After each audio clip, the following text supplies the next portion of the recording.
The last lesson का background क्या है, उसी को बेटा दूसरी तरीके से हमसे क्वेश्चन पूछते हैं, what is the setting of the story. तो वो आप बहुत अच्छी तरह समझ पाओगे क्योंकि क्लास 10th में आपने नेशनलिज्म इन यूरोप पढ़ा हुआ है। तो आपको बहुत जल्दी ये बात समझ आएगी, आपको बिस्मार्क का नाम भी समझ आएगा। आपको पता है बेटा, बिस्मार्क जो थे उन्होंने 7 years में 3 battles लड़ी थी और पर्शिया के किंग को जो है बेटा वो बनाया था उन्होंने। तो हमें हमें वो सारी पुरानी कहानी याद है। वहां हमने पढ़ा था बिस्मार्क तो जर्मनी के जो है वो क्या थे, आर्किटेक्ट थे। तो बेटा वो सारी की सारी बातें पुराने जमाने की थी। अब हम जो कहानी पढ़ रहे हैं इसका पर्सपेक्टिव अलग है।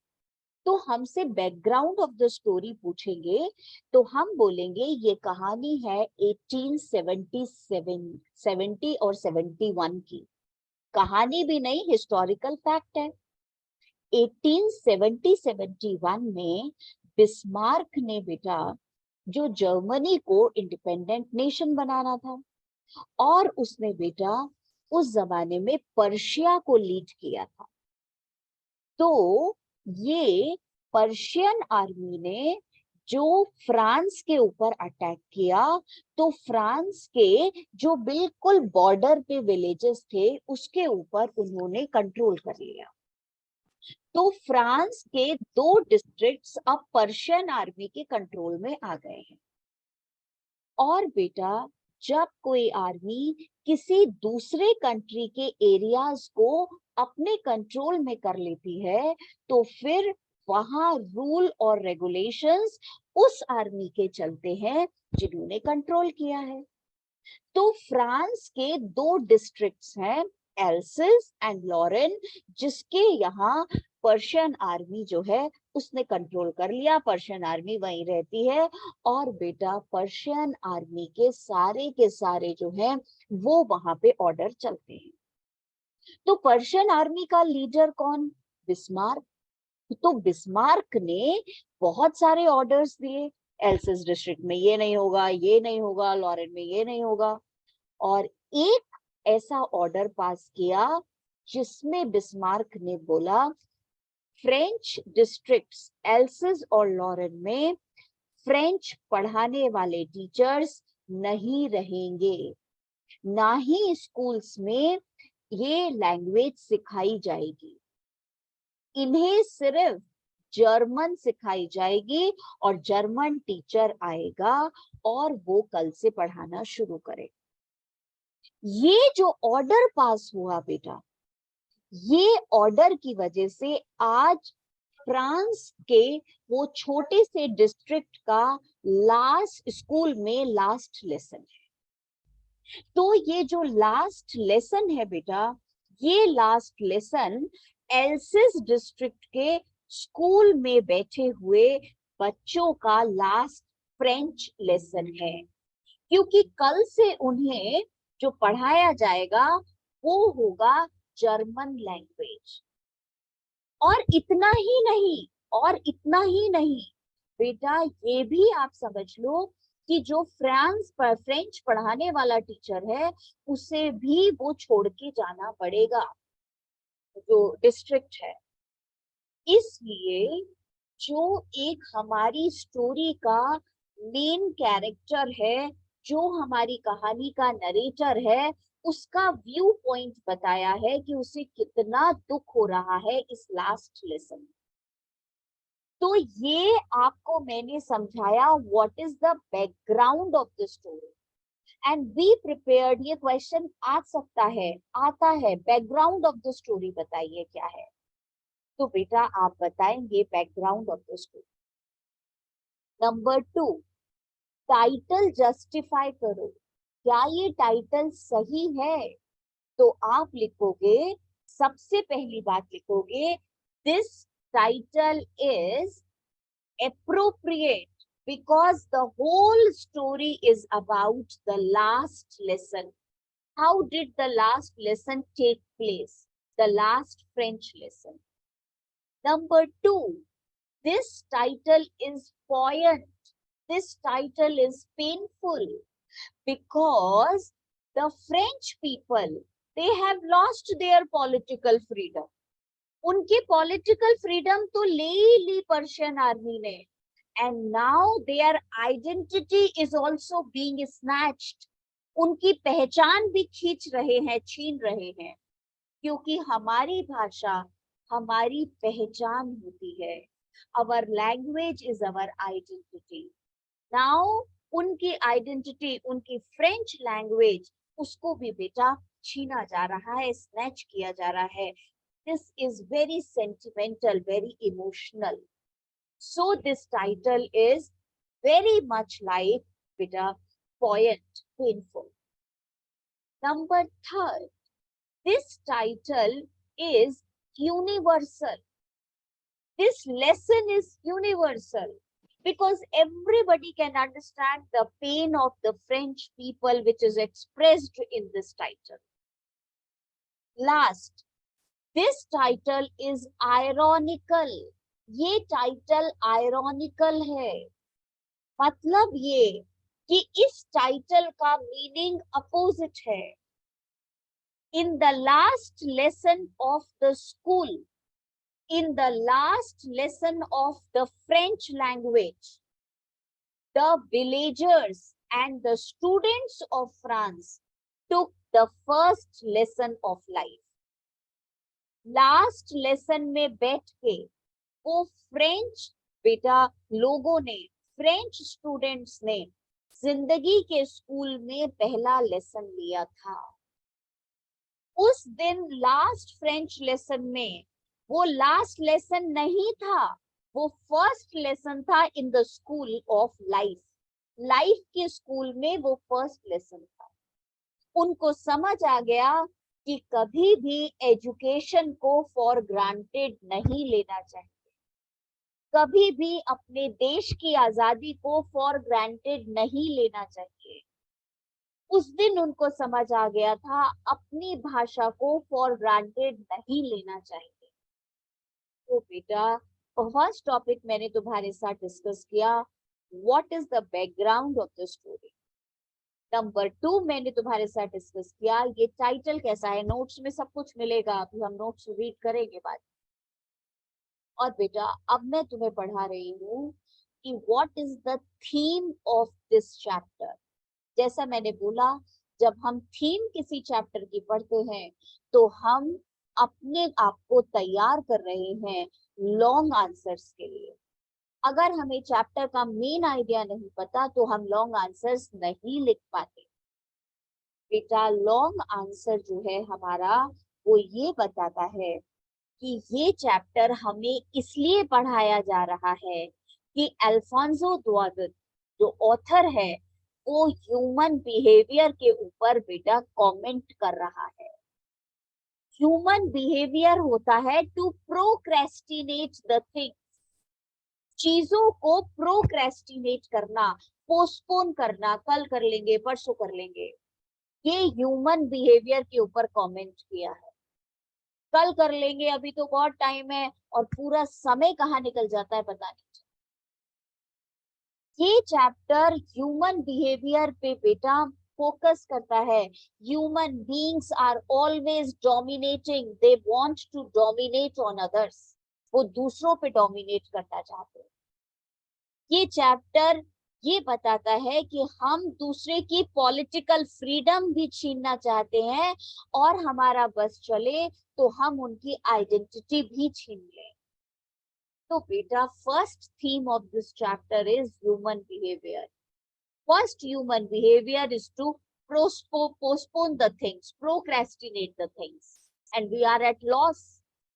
Second human behavior is that we always try to dominate others. We want to rule their minds, we want to rule their hearts, and that he is focusing. वो बेटा इसमें फोकस किया. सेकेंड थीम इस chapter की है never to take our freedom for granted. Never to take opportunity to learn for granted. Never to think our heritage is for granted. अपना culture, अपनी भाषा, अपना बेटा हेरिटेज, अपनी संस्कृति, इसको फॉर ग्रांटेड नहीं लेना, क्योंकि कब यह हमारे हाथों से चली जाएगी हमको पता नहीं चलता है। और मैम तो क्या हो गया, तो हमारा लैंग्वेज हमने नहीं इम्पोर्टेंस दी, अपने कल्चर को इम्पोर्टेंस नहीं दी, अपने बेटा हेरिटेज को इम्पोर्टेंस नहीं दी, तो क्या हो गया मैम, ये हो गया बेटा कि others can rule on us very easily. If we don't have our language, if we don't have our heritage, if we don't have our culture, if we don't study, then others will think that we don't have our identity. और जिनकी identity नहीं होती उनके ऊपर कब्जा आराम से करा जा सकता है।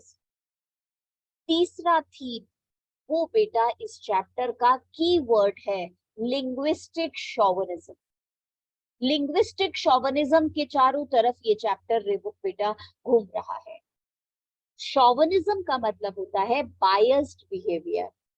शोविनिज्म का मतलब होता है बेटा जिसे हम बोलते हैं discriminatory behaviour, superiority complex, unnecessarily. तो लिंग्विस्टिक शोविनिज्म का मतलब बिस्मार्क ने जिसने ये ऑर्डर दिया था कि फ्रेंच स्कूल में पढ़ने वाले बच्चे जो हैं वो सिर्फ और सिर्फ जर्मन पढ़ेंगे। Why? Because he thought German is a superior language and he passed the order. This is an example of linguistic chauvinism.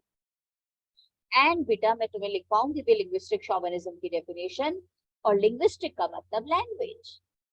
तो बेटा ये पूरी कहानी हमारी इन तीन थीम्स को लेकर के बनी। हमारे पास में रजिस्टर्स हैं और बेटा रजिस्टर में हम एक छोटा सा क्वेश्चन लिखवा रहे हैं लिंग्विस्टिक शोविनिज्म वाला, क्योंकि पूरे चैप्टर में लिंग्विस्टिक शोविनिज्म ही है। वो लिख लो, फिर हम चैप्टर रीड करते हैं बुक में से। और बेटा नोट्स कुछ बच्चों के पास है, जिनके पास नहीं है मैं अभी नोट्स शेयर कर रही हूँ पीडीएफ, तो बेटा वो लोग उसमें से देख। सबसे पहले आप अपने रजिस्टर में लिखो what is linguistic chauvinism. What is linguistic chauvinism? और बेटा एक मजे की बात बताऊं, ये जो फ्लैमिंगो बुक है इसका फर्स्ट चैप्टर है लिंग्विस्टिक शोविनिज्म पर, और इस बुक का लास्ट जो पोयम है वो है मेल शोविनिज्म पे। तो पूरी की पूरी किताब में शुरुआत लिंग्विस्टिक शोविनिज्म से, खत्म मेल शोविनिज्म से होगा।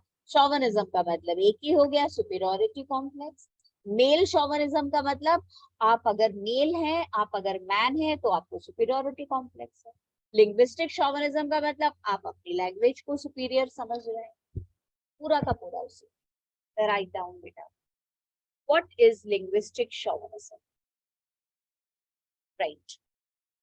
Linguistic refers to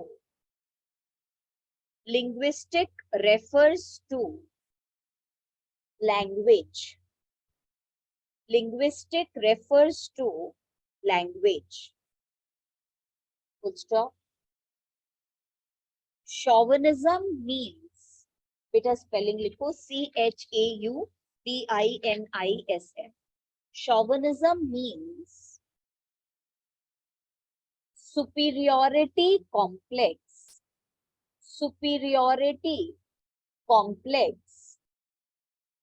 for one particular idea. Superiority complex for particular idea. Stop. It is also referred as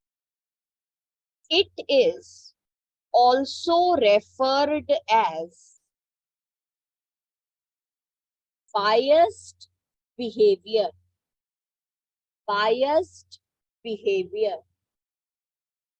or favoritism favoritism,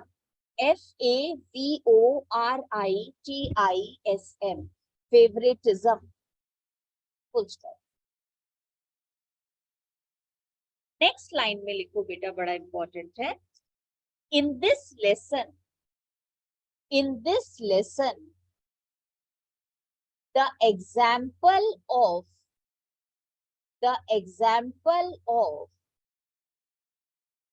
linguistic chauvinism is that the example of linguistic chauvinism is that,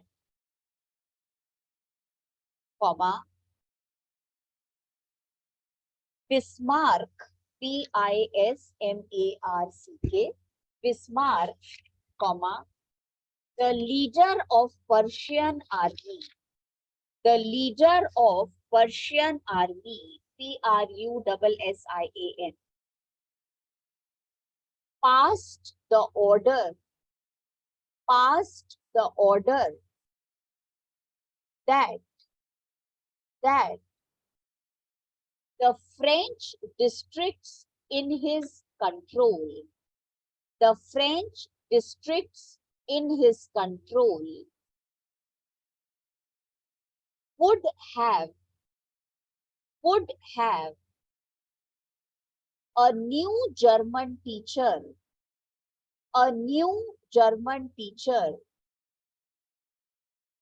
to teach German, comma, the French children would not get, the French children would not get an opportunity to learn THEIR, their mother tongue.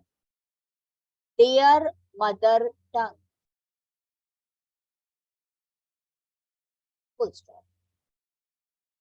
पूरा understand हो गया, linguistic chauvinism समझ आ गया, अच्छी चीज नहीं होती है, बुरी चीज होती है, बाकी सब तुम लिख दोगे, बट ये तुमको समझ आ गया।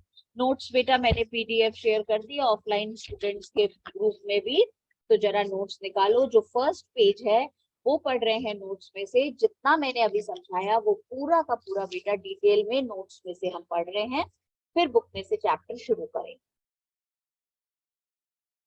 The last lesson by Alfonso Daudet. The story is set in the days of the Franco-Persian War. France और पर्शिया में लड़ाई हो रही है। ईयर दिया हुआ है बेटा 1870-71, याद रखना। और नोट्स में तो मैं जो भी चीजें लिखती हूँ वो इम्पोर्टेंट है। Its context might be dated. बेटा dated मतलब old. ये जिस टाइम पीरियड की कहानी है वो पुराना हो सकता है, but the last lesson deals with concepts that are relevant even today. Relevant means useful. पर ये वो concepts हैं, वो ideas हैं जो आज भी useful. According to an order received from Berlin, French was no longer to be taught in the schools of Alsace and Lorraine districts. They would learn only German. It, बेटा it का मतलब this order. ये order जो पास किया, renders का मतलब gives an emotional adieu to the identity of French. Adieu का मतलब goodbye. इस ऑर्डर ने बेटा फ्रेंच पीपल की आइडेंटिटी को खत्म करके रख दिया, because our mother tongue, our language is our identity. Who were being deprived not only of their political freedom but also their identity. उनसे उनकी political freedom भी छीन ली और पहचान भी छीन ली. It is a pure example of language chauvinism. The story also highlights the brutality of war. ये है cruelty of war, which makes man insensitive to human feelings and emotions. The story also makes a point of not taking education, freedom, our opportunities to learn, our heritage for granted. In this way, it is a simple tale. Because this is a simple story from the perspective of a young schoolboy who deals with larger issues. पर बेटा serious issues के ऊपर बात हो रही है इस chapter में. बहुत सिंपल स्टोरी है, but the ideas which this story is taking is very large. The title is point, बहुत पेनफुल टाइटल है, थॉट प्रोवोकिंग है.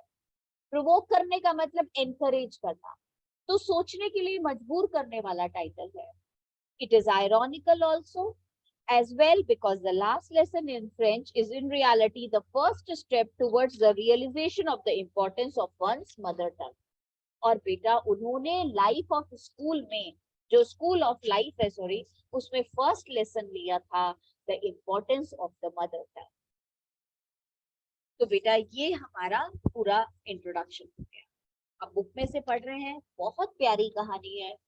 और बेटा एक छोटा सा जो बच्चा है उसका नाम है फ्रांस, और ये जो छोटा सा फ्रांस है ये हमारी स्टोरी का हीरो भी है, ये हमारी स्टोरी का नरेटर भी है, और the whole story is from the view point of this बेटा स्कूल गोइंग बॉय।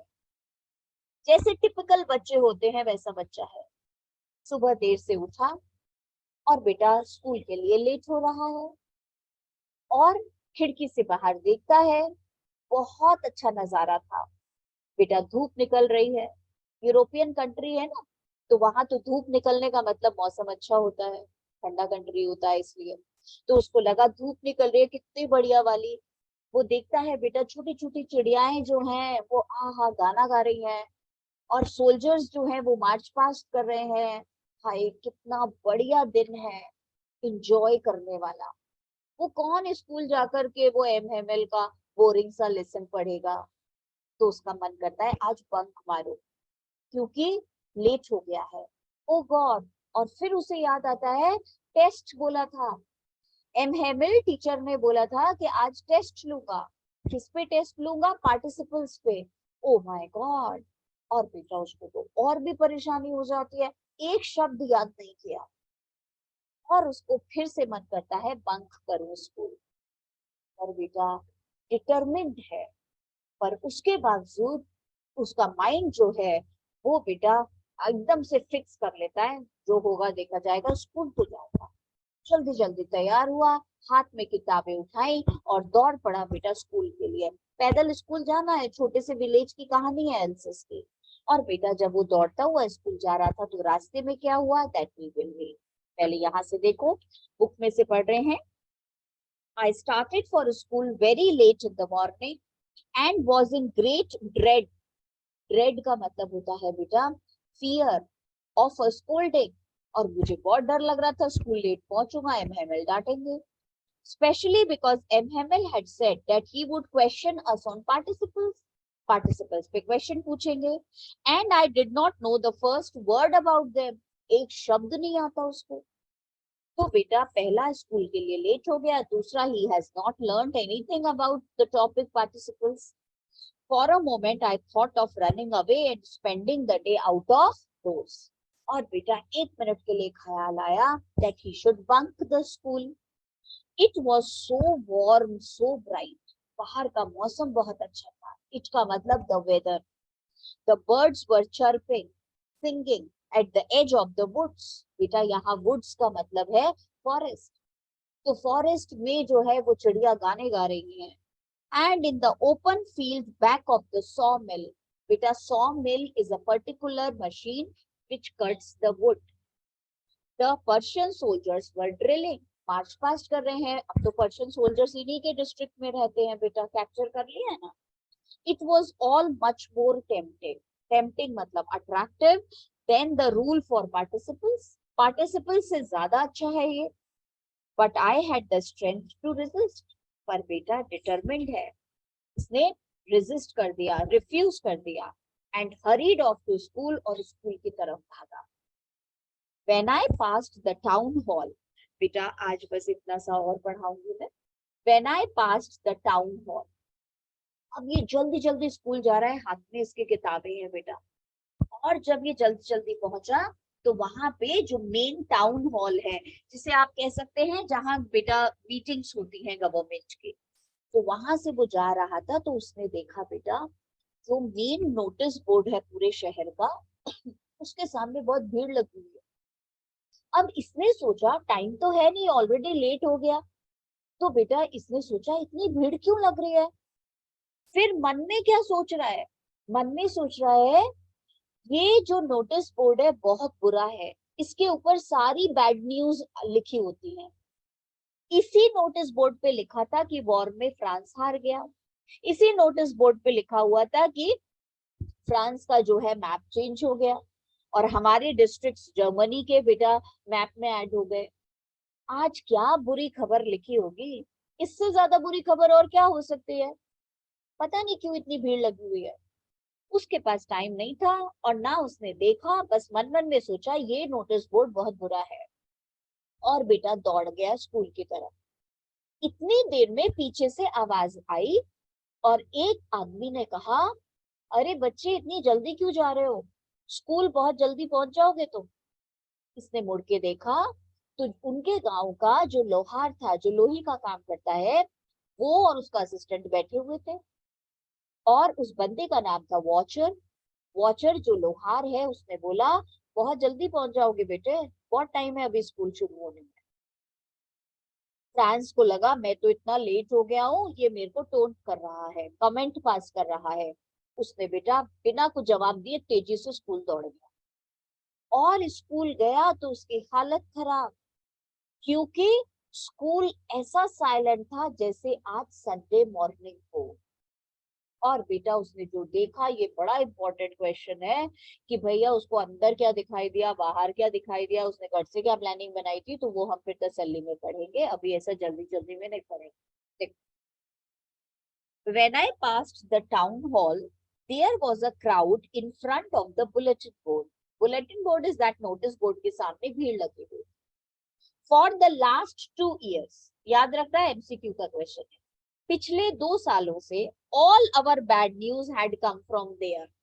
वॉर चल रही है ना, तो हर बुरी खबर इस न्यूज पे बेटा रखी लिखी होती है। The lost battles, the draft, draft का मतलब वो map, the orders of the commanding officer, and I thought to myself without stopping, what can be the matter now, अब इससे बुरा और क्या हो सकता है। Then as I hurried by as fast as I could go, और जल्दी से स्कूल की तरफ जाने लगा, द ब्लैकस्मिथ, बेटा वॉचर उसका नाम है, who was there with his apprentice, apprentice का मतलब लिखो असिस्टेंट, reading the bulletin, उसने बेटा नोटिस बोर्ड पढ़ लिया था और उसने इस बच्चे को बोला, called after me, पीछे से आवाज लगाई, don't go so fast pup, बेटा pup का मतलब boy, you will get to your school, get to your school का मतलब reach to your school in plenty of time, plenty of time का मतलब very early. I thought he was making fun of me and reached M. Hamill's little garden all out of breath. Breath का मतलब बेटा, out of breath का मतलब running, और ये भागता हुआ पहुंचा। और बेटा वॉचर मजाक नहीं बना रहा था, नोटिस बोर्ड पे लिखा हुआ था कि आज लास्ट फ्रेंच लेसन है, कल से जर्मन टीचर पढ़ाएगा। तो उसने ठीक ही बोला था, उसने बोला था ठीक है अब कल चले जाना, आज लास्ट लेसन जाके क्या करोगे। तो बेटा उसको तो समझ नहीं आया, वो पहुंच गया। कल हम नोट्स भी पढ़ेंगे इसमें से और इसको आगे भी पढ़ेंगे। और बेटा अभी हम अपना नोटिस राइटिंग का इंट्रोडक्शन, तो जिन बच्चों ने क्लास में नोटिस राइटिंग का इंट्रोडक्शन ले लिया था दे मे लीव, और जिन्होंने नहीं लिया था दे मे स्टे।